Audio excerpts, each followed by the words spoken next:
دوستو، آج کی ویڈیو میں ہم آپ کو بتائیں گے یہودیوں کی تاریخ کے بارے میں کہ انہوں نے صدیوں تک کیسے ظلم سہا، دنیا کے مختلف ممالک میں ان کے ساتھ کیا کچھ ہوا، کیسے یورپ میں ان پر مظالم ہوئے اور آخرکار وہ فلسطین میں کیسے پہنچے۔ اس لیے ویڈیو کو آخر تک ضرور دیکھیے کیونکہ یہ بہت ہی انٹرسٹنگ ہے۔ تو چلیے شروع کرتے ہیں۔ یہودی دراصل بنی اسرائیل قوم کو کہتے ہیں اور ان کی نسبت حضرت یعقوب علیہ السلام سے ہے، جنہیں قرآن میں اسرائیل کہا گیا ہے۔ حضرت یعقوب علیہ السلام حضرت اسحاق علیہ السلام کے بیٹے اور حضرت ابراہیم علیہ السلام کے پوتے تھے۔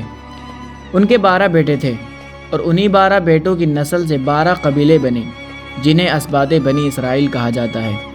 یہی وہ لوگ ہیں جنہیں ہم آج یہود یا یہودی کے نام سے جانتے ہیں۔ ان کی اصل بنیاد ایک نبی کے گھرانے سے تھی اور ان پر اللہ نے بہت انعامات کیے۔ اللہ نے ان کے درمیان سینکڑوں انبیاء بھیجے، ان کو علم دیا، کتابیں دیں اور معجزات دکھائے، لیکن ان کے اندر ایک بیماری پیدا ہو گئی کہ یہ بار بار اللہ اور اس کے رسولوں کی نافرمانی کرتے، کبھی حکم مانتے، کبھی انکار کر دیتے، کبھی معجزہ دیکھتے پھر بھی ضد کرتے، کبھی انبیاء کو جھٹلاتے اور یہاں تک کہ کچھ انبیاء کو قتل بھی کر ڈالتے۔ یہ سب سے مشہور واقعہ ہے کہ حضرت یوسف علیہ السلام جب مصر کے حاکم بنے تو انہوں نے اپنے والد حضرت یعقوب علیہ السلام اور اپنے بھائیوں کو بھی مصر بلا لیا۔ یوں بنی اسرائیل مصر میں آباد ہو گئے، صدیوں تک یہ وہاں رہے، لیکن بعد کے زمانے میں فرعون کے ہاتھوں ان پر ظلم ڈھایا گیا۔ فرعون بنی اسرائیل کے لڑکوں کو قتل کرواتا اور ان کی عورتوں کو زندہ رکھتا تاکہ ان کی قوم کمزور ہو جائے۔ یہ وہی زمانہ تھا جب حضرت موسیٰ علیہ السلام پیدا ہوئے۔ اللہ نے حضرت موسیٰ کو نبی بنایا اور حکم دیا کہ وہ بنی اسرائیل کو فرعون کے ظلم سے نجات دلائیں۔ جب حضرت موسیٰ علیہ السلام نے اپنی قوم کو فرعون سے نجات دلا کر دریا پار کروایا تو اللہ تعالیٰ نے انہیں حکم دیا کہ اب ارض مقدسہ یعنی فلسطین کے علاقے میں جاؤ اور اللہ کے نام پر قبضہ کرو۔ مگر اس وقت کے بنی اسرائیل بزدل اور نافرمان تھے۔ انہوں نے حضرت موسیٰ علیہ السلام سے کہا، آپ اور آپ کا رب جائیں اور لڑیں، ہم تو یہیں بیٹھے ہیں۔ یہ سن کر اللہ تعالیٰ غضبناک ہوا اور ان پر یہ سزا نازل کی گئی کہ 40 سال تک ریگستان میں بھٹکتے رہو۔ اس زمانے کو تیا کہا جاتا ہے۔ ان 40 سالوں میں وہ کسی شہر میں داخل نہ ہو سکے۔ اللہ کی رحمت یہ تھی کہ ان کے لیے من و سلوہ یعنی آسمانی کھانا نازل ہوتا رہا، پانی کے چشمے پتھروں سے جاری ہوتے رہے، بادل ان پر سایہ کرتے رہے، لیکن چونکہ وہ بزدل اور نافرمان تھے اس لیے انہیں اس مدت میں بس ریگستان ہی میں رہنا پڑا۔ ایون 40 سال گزرنے تک وہ پہلی بزدل نسل مر گئی اور ان کی اولاد جوان ہو گئی۔ یہ نئی نسل اپنے باپ دادا کی طرح کمزور نہیں تھی بلکہ بہادر، لڑاکا اور ایماندار تھی۔ یہی نسل تیار ہوئی کہ اللہ کے حکم سے ارض مقدسہ یعنی فلسطین کو فتح کرے۔ جب 40 سال مکمل ہوئے تو حضرت موسیٰ علیہ السلام کا انتقال ہو گیا۔ ان کے بعد ان کے شاگرد اور قریبی ساتھی اللہ کے نبی حضرت یوشع بن نون علیہ السلام کو قیادت ملی۔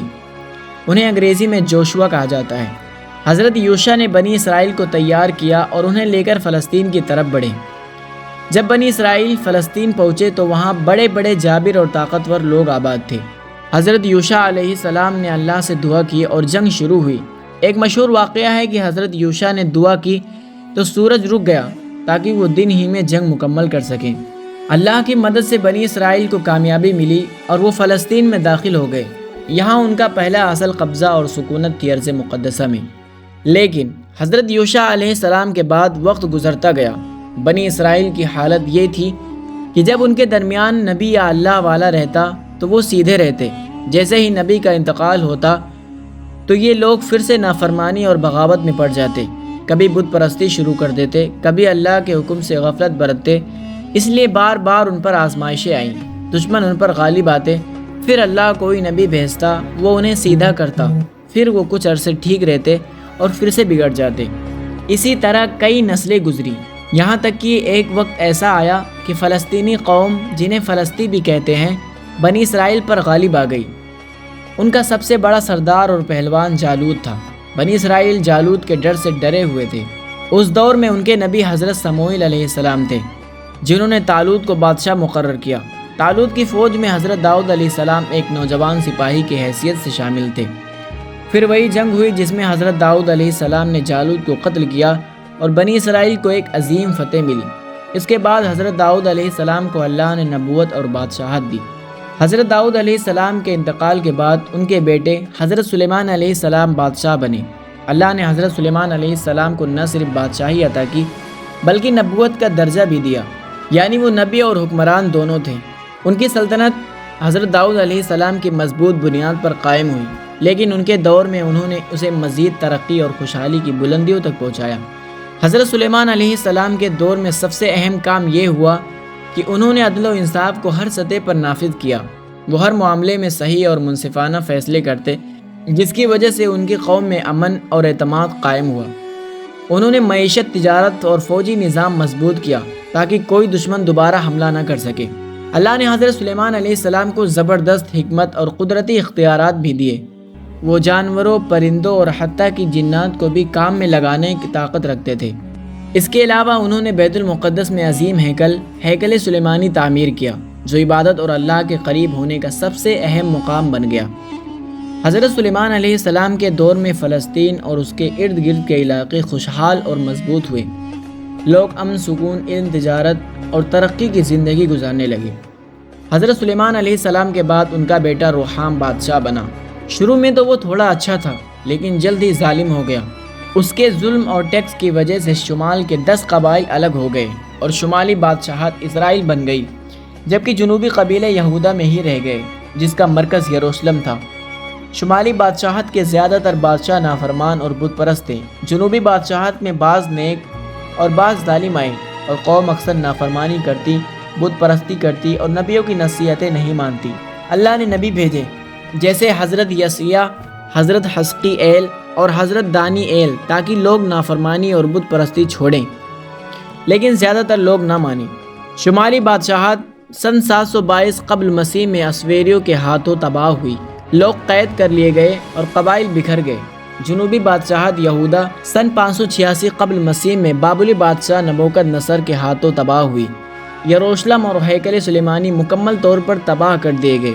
لوگوں کو قتل یا قیدی بنا کر بابل لے کر چلے گئے اور باقی عوام غلام بنائی گئی۔ حضرت حزقییل اور حضرت دانییل نے بابل میں قید لوگوں کی ہدایت کی اور انہیں اللہ کی عبادت کی طرف بلایا۔ تقریباً 70 سال بعد پرسیا کے بادشاہ کورش کبیر نے بابل فتح کیا اور یہودیوں کو واپس یروشلم بھیجا اور کہا کہ جا کر دوبارہ ہیکل سلیمانی تیار کرو۔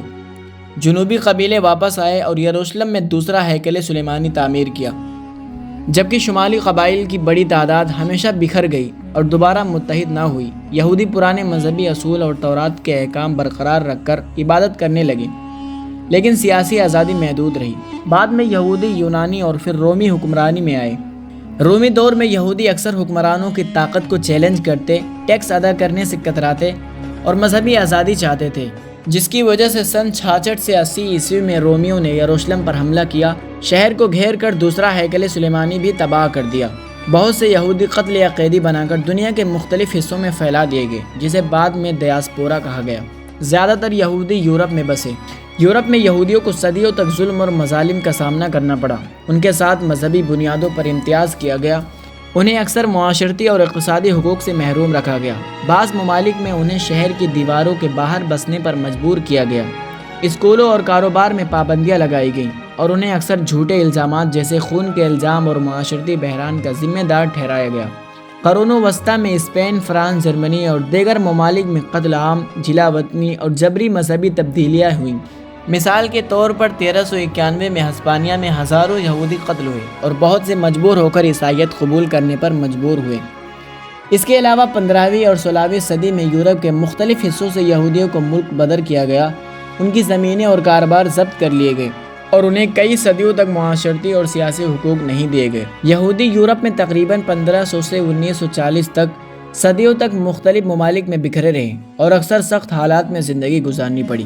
1939 سے 1945 کے دوران نازی جرمنی نے ہولوکاسٹ میں 6 ملین سے زائد یہودیوں کو قتل کیا، جس سے یورپ میں یہودیوں کی بڑی تعداد شدید نقصان اور خوف میں مبتلا ہو گئی۔ یہ تمام مظالم اور جلا وطنی یہودیوں کو واپس اپنے تاریخی وطن فلسطین کی طرف راغب کرنے کا سبب بنی۔ فلسطین میں جانے کی کوشش کے دوران انہیں کئی مشکلات اور مخالفتوں کا سامنا کرنا پڑا۔ عثمانی سلطنت کے ابتدائی ادوار میں فلسطین میں زمین خریدنے اور آباد ہونے پر پابندیاں تھیں۔ سلطان عبدالحمید دوم نے 19ویں صدی کے دہائی میں غیر ملکی یہودیوں کی زمین خریداری پر پابندی لگائی۔ تم لوگ کہتے ہو کہ نیل اور فرات کے درمیان ایک صہیونی ریاست قائم کی جائے گی۔ آج ہم تم سے کہہ رہے ہیں جب تک ہم زندہ ہیں یہ ریاست قائم نہیں ہو پائے گی، ہم ایسا نہیں ہونے دیں گے، چلے جاؤ۔ اور قیام کو محدود کر دیا تاکہ فلسطین میں یہودیوں کی تیزی سے آباد کاری نہ ہو۔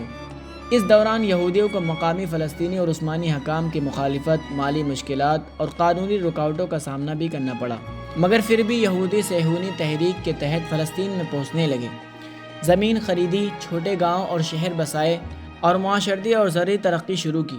پہلی عالمی جنگ کے بعد برطانیہ نے فلسطین پر کنٹرول حاصل کیا اور 1917 میں بلفور ڈکلیریشن کے تحت یہودیوں کے لیے فلسطین میں قومی وطن کا وعدہ کیا گیا۔ مختصر یہ کہ یورپ میں یہودی صدیوں تک ظلم، جلا وطنی اور ہولوکاسٹ کا شکار رہے، تقریباً 500 سال تک سخت حالات میں رہے، پھر صہیونی تحریک کے ذریعے فلسطین میں پہنچے، جہاں عثمانی اور بعد میں برطانوی مخالفت کے باوجود زمین خریدی، گاؤں اور شہر بسائے اور اپنے تاریخی وطن میں دوبارہ آباد ہونے کے لیے سخت جد و جہد کی۔ تو یہ ہے یہودیوں کی پوری اتہاس کہ کیسے ان لوگوں پر ظلم ہوا، کیسے وہ لوگ کہاں سے کہاں پہنچ گئے اور کیسے وہ لوگ نافرمانیاں کرتے رہے، آخر میں وہ لوگ فلسطین میں جا کر پھنس گئے۔ تو آئی ہوپ آپ کو یہ ویڈیو اچھی لگی ہوگی۔ اگر ویڈیو اچھی لگی ہو تو لائک کریں، شیئر کریں اور چینل کو سبسکرائب لازمی کر لیں۔